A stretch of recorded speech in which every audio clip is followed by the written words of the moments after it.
Sir ನಮಸ್ಕಾರ. Sir ನಮಸ್ಕಾರ sir. Sir ಜಿಲ್ಲಾಧಿಕಾರಿಗೆ ತಾವು ಮನವಿ ಪತ್ರವನ್ನು ಸಲ್ಲಿಸಿದ್ದೀರಾ. ಏನ್ ಸಂಬಂಧಪಟ್ಟ ಸರ್? ಏನ್ ಅನ್ಯಾಯ ಆಗಿದೆ ತಮಗೆ? ಏನಾಗಿದೆ ಸ್ವಲ್ಪ ಹೇಳ್ತೀರಾ ಸರ್? ಸರ್ ನನ್ನ ಹೆಸರು ಸೂತ್ರಾಯ ಸುಧಾಕರ್ ಅಂತ. KPS ಬಾಲಕಿಯರ ಪ್ರೌಢಶಾಲೆಯಲ್ಲಿ 2-3 ವರ್ಷ ಕನ್ನಡದ ಪ್ರಾಧ್ಯಾಪಕನಾಗಿ ನಾನು ಸೇವೆಯನ್ನು ಸಲ್ಲಿಸಿದ್ದೇನೆ. ನಾನು ಜಿಲ್ಲಾಧಿಕಾರಿಗಳಿಗೆ ಒಂದು ಮನವಿ ಪತ್ರ ಕೊಡಲು ಕಾರಣವೇನೆಂದ್ರೆ ನಾನು ದುರ್ಗಮ್ಮ ಗುಡಿಯಿಂದ ರಾಯಲ್ ವೃತ್ತದಿಂದ ಜಿಲ್ಲಾಧಿಕಾರಿಗಳಿಗೆ ನನ್ನ ಒಂದು ತ್ರಿಚಕ್ರ ವಾಹನ ಬೈಕ್ಲಿಂದನೇ ಹೋರಾಟ ಮಾಡಿದ್ದೀನಿ. ಯಾಕೆ ಅಂದ್ರೆ ನನ್ನ ಮೇಲೆ ಆರೋಪಗಳು. ನಾನು KPS ಶಾಲೆಯ ವಿದ್ಯಾರ್ಥಿಗಳಿಗೆ ಕುಡಿಯುವ ನೀರಿನ ವ್ಯವಸ್ಥೆಯನ್ನು ಮಾಡಿಕೊಟ್ಟೆ. ಸರ್, ಈಗ ತಮಗೆ ಗೊತ್ತಿದೆ, ಇವಾಗ ಬಿಸಿಲು ಕಾಲ ಬರ್ತಾ ಇದೆ, ಮಕ್ಕಳು ಬಾಯಾರಿಕೆಯಿಂದ ನೀರು ಅಂತಿರ್ತಾರೆ. ಸರ್, ಇಷ್ಟು ವರ್ಷದ ಕೂಡ ಅಲ್ಲಿ ನೀರಿನ ವ್ಯವಸ್ಥೆ ಇದ್ದಿದ್ದಿಲ್ಲ. ಅಲ್ಲಿ ಶೌಚಾಲಯ ವ್ಯವಸ್ಥೆಗಳು ಚೆನ್ನಾಗಿಲ್ಲ. ಮತ್ತು ಶೈಕ್ಷಣಿಕ ಪ್ರವಾಸದ ಒಂದು ಹಣವನ್ನು ತೆಗೆದುಕೊಂಡು ಹೋಗಿ ಆ ಮಕ್ಕಳಿಗೆ ಕೊಟ್ಟಿಲ್ಲ. ನಾನು ಅವಾಗ ಜಿಲ್ಲಾಧಿಕಾರಿಯಾದಂತಹ ಮಾನ್ಯ ಶ್ರೀ ಮಿಶ್ರಾ ಸರ್ ಅವರಿಗೆ ಒಂದು ಮನವಿಯನ್ನು ಸಲ್ಲಿಸಿದೆ. ಸರ್, ಈ ಶಾಲೆಯಲ್ಲಿ ಕುಡಿಯುವ ನೀರು ವ್ಯವಸ್ಥೆ ಇಲ್ಲ, ದಯವಿಟ್ಟು ಕುಡಿಯುವ ನೀರಿನ ವ್ಯವಸ್ಥೆ ಮಾಡಿ ಕೊಡಿ ಅಂತ. ಆ ಪತ್ರವನ್ನು ಅವರು ಪರಿಗಣಿಸಿ ಆ ಶಾಲೆ ಈಗ ಕುಡಿಯುವ ನೀರು ವ್ಯವಸ್ಥೆ ಮಾಡಿದ್ದಾರೆ. ಈಗ ತಾವೇ ಹೇಳಿ, ಬಿಸಿಲು ಕಾಲ ಬರ್ತಾ ಇದೆ, ಅಲ್ಲಿ ಮಕ್ಕಳಿಗೆ ಉಪಯೋಗ ಆಗುತ್ತಾನೆ? ಇದು ಕೇವಲ ನನ್ನ ಹೋರಾಟ ಅಲ್ಲ ಸರ್, ಆ ಮಕ್ಕಳ ಹೋರಾಟ. ನಿಜವಾದ ಗೆಲುವಾಗಿದ್ದು ಮಕ್ಕಳಿಗೆ.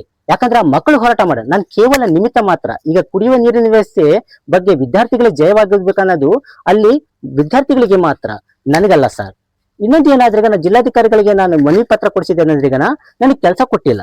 ರಾಜ್ಯ ಆಯುಕ್ತರಿಂದ ಬಂದಂತ ಪತ್ರವನ್ನು ಕೂಡ ಅವರು ಪರಿಗಣಿಸಲ್ಲ. ಸರ್, ನಾನು ಜೂನ್ 2025 ನಾನು ಸಿಎಂ ಹತ್ತಿರ ಹೋಗಿದ್ದೆ. ಅಲ್ಲಿಂದ ಮನವಿ ಪತ್ರ ಕೂಡ ತಗೊಂಬಂದೆ, ಅದಕ್ಕೂ ಕಾರ್ಯ ಮಾಡಿಲ್ಲ. DDP ಅವರಾಗಲಿ, BO ಅವರಾಗಲಿ.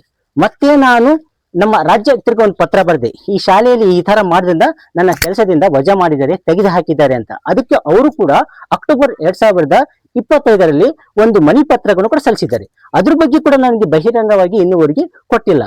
ಈಗ ಹಿಂದರಾದ್ರೂ ಕೊಡ್ಬೇಕಲ್ಲ ತಾವೇ ಹೇಳಿ. ಒಬ್ಬ ಅಂಗವಿಕಲಾದಂತಹ ನನಗೆ ಇಷ್ಟು ತಿಳಿಸ್ತಾ ಇದ್ದಾರೆ ಅಂದ್ರೆ ಎಷ್ಟು ಕಷ್ಟ ಕೊಡ್ತಾ ಅಂದ್ರೆ ಇನ್ನು ಸಾಮಾನ್ಯ ಜನರಿಗೆ ಕೊಡಂಗಿರ್ತಾರ?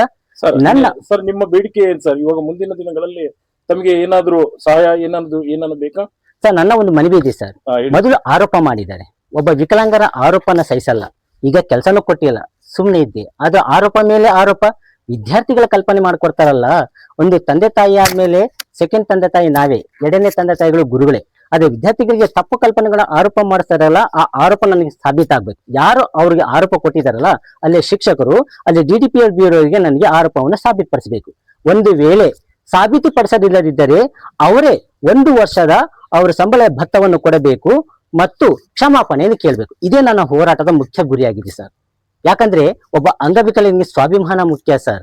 ನಮ್ಮ ಜೀವನದಲ್ಲಿ ತುಂಬಾ ಕಷ್ಟ ಪಡ್ತಿದೀವಿ, ಆದ್ರೆ ದೇಶಕ್ಕೆ ಎಷ್ಟೋ ಜನ ಮಹಾನ್ ವ್ಯಕ್ತಿಗಳು ಹೋರಾಡಿದರೆ ಅವರ ತತ್ವಗಳ ಆದರ್ಶಗಳನ್ನ ನಾನು ಅನುಸರಿಸಿ ಪರಿಪಾಲನೆ ಮಾಡ್ತೀನಿ.